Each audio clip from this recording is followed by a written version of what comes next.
Topic 16, the Constitution. You should take notes during this podcast, pause it as necessary, and listen to it as many times as you need to, as you'll need them to complete future graded assignments.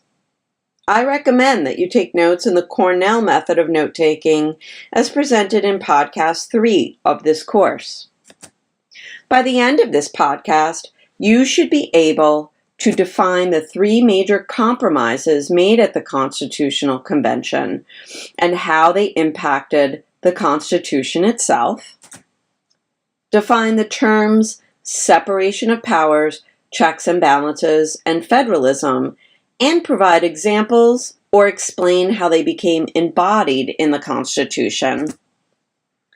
And identify 3 ways and explain how the Constitution fixed problems associated with the Articles of Confederation.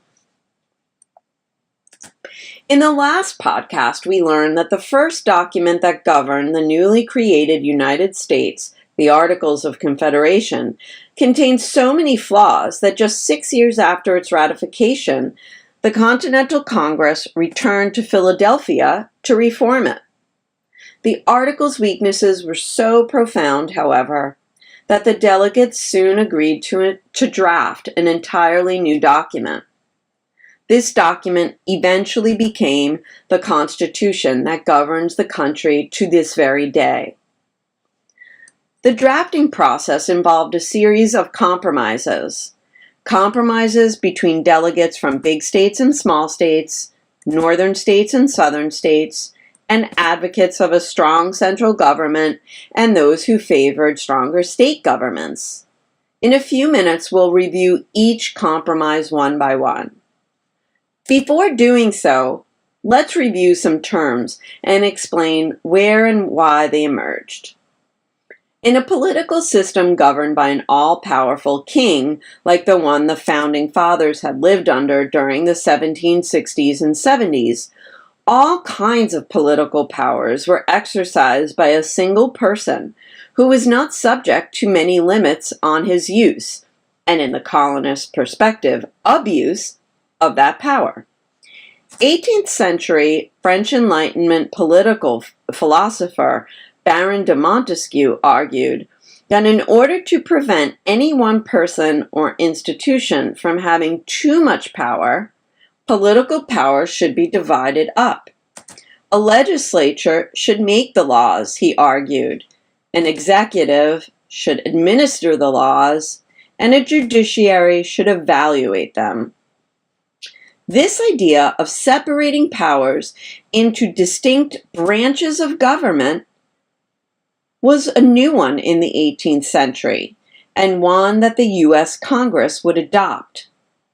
Each branch of government, furthermore, would be able to check or limit the power of the other 2 branches in a variety of ways. For example, through a presidential veto or through Congress overriding a veto. This process, known as checks and balances, was devised to prevent any one branch of government from wielding too much power over the other 2. American statesmen were familiar with the ideas of the separation of powers and checks and balances and crafted a constitution that reflected this philosophy. The details of the Constitution, however, were originally subject to much debate. The primary architect of the Constitution we know today was James Madison, who arrived in Philadelphia with a draft that became known as the Virginia Plan.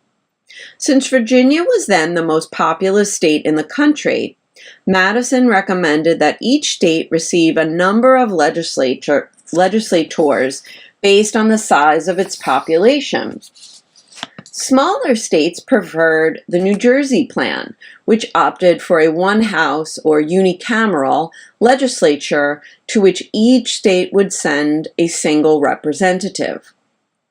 Delegates eventually adopted the Connecticut, or Great Compromise, which devised a bicameral or two-chamber legislature in which the upper house or Senate was composed of 2 senators per state, regardless of size.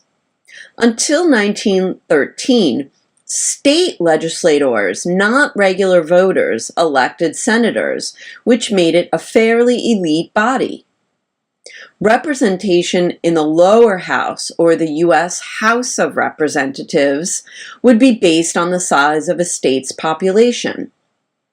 While bills or proposed laws need to be passed by both chambers of Congress in order to become laws, certain powers are preserved by one or the other. For example, because the colonists had reacted so strongly against being taxed by Parliament without having voted for any of its members, all tax bills, even to this day, must originate in the directly elected House of Representatives. On the other hand, the Senate alone ratifies treaties and approves judicial nominations made by the President. The second big controversy facing delegates in Philadelphia concerned slavery. Following the Revolution, many northern states began to abolish slavery as their economies turned to a market-based system based on wage labor. Southern states, by contrast, continued and expanded their reliance on slavery. Since representation in the House and the Electoral College, which elects the president, was based on the size of a state's population, Southern states argued that slaves be included in that number. At the same time, Southern delegates rejected the notion that taxes be levied according to that number, choosing instead the lower figure of free inhabitants. Unsurprisingly, delegates from the North argued for just the opposite, that slaves be included in taxation but not representation numbers. Ultimately, the convention decided that for both taxation and representation, every 5 slaves would be counted as 3. This so-called 3/5 compromise enabled the South to largely dominate American national politics until 1861. The last major disagreement that faced the convention concerned the relationship between the states and the national government. As we saw in podcast 15, the central government had little enforcement power under the Articles of Confederation, so many delegates came to Philadelphia wanting to swing the pendulum in the opposite direction by creating a very strong central or federal government. These supporters came to be known as Federalists during ratification debates in 1787-9, as well as in the early years of the government under the Constitution. Prominent Federalists included Alexander Hamilton, John Jay, and John Adams.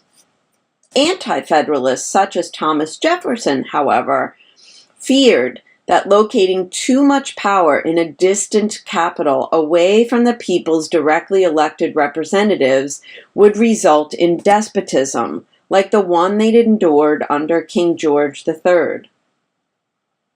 Anti-Federalists were ultimately persuaded to support the Constitution's ratification by the promise of a Bill of Rights, which would safeguard individual and civil liberties.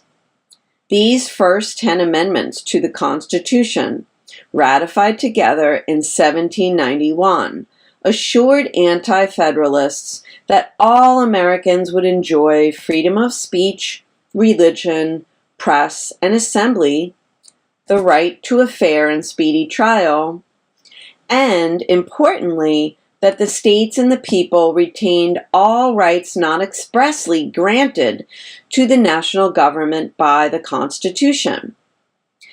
Some of these include laws concerning education and marriage. Other powers, like coining money and declaring war, have been delegated exclusively to the national government, while still others, like taxation, are shared by both. This division of sharing power between the national and state governments is known as federalism, and like the checks and balances between the separate branches of government, is an important way that democracy is preserved in our republic.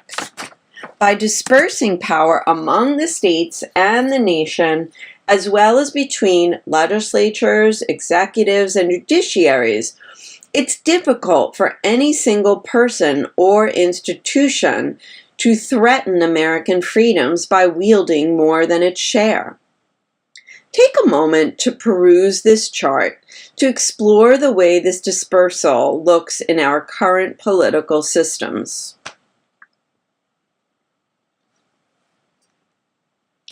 The three main compromises of the Constitutional Convention, the Connecticut or Great Compromise over legislative representation, the 3/5 Compromise over slavery, and the division and sharing of political power between the state and national governments under federalism, yielded a document that governs the United States to this day.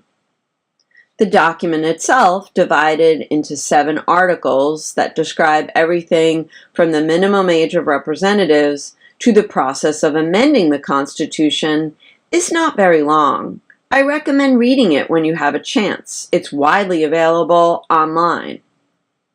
The amendments testify to the Constitution's ability to change with the times, abolishing slavery in 1865 and granting women the right to vote in 1920, for example. The fact that in a little over 200 years, just 27 amendments have been ratified, testifies to the enduring power of the Constitution and some of the compromises made there.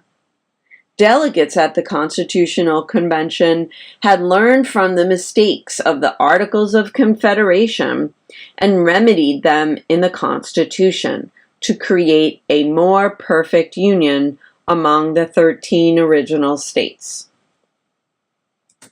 Review the learning objectives for this podcast by writing each one out in a sentence or paragraph now. If you find that you cannot do so, go back to the beginning of the podcast, listen and watch again, and pause it as necessary to supplement the notes you've already taken until you can easily answer all of the learning objectives on the screen now. Good luck!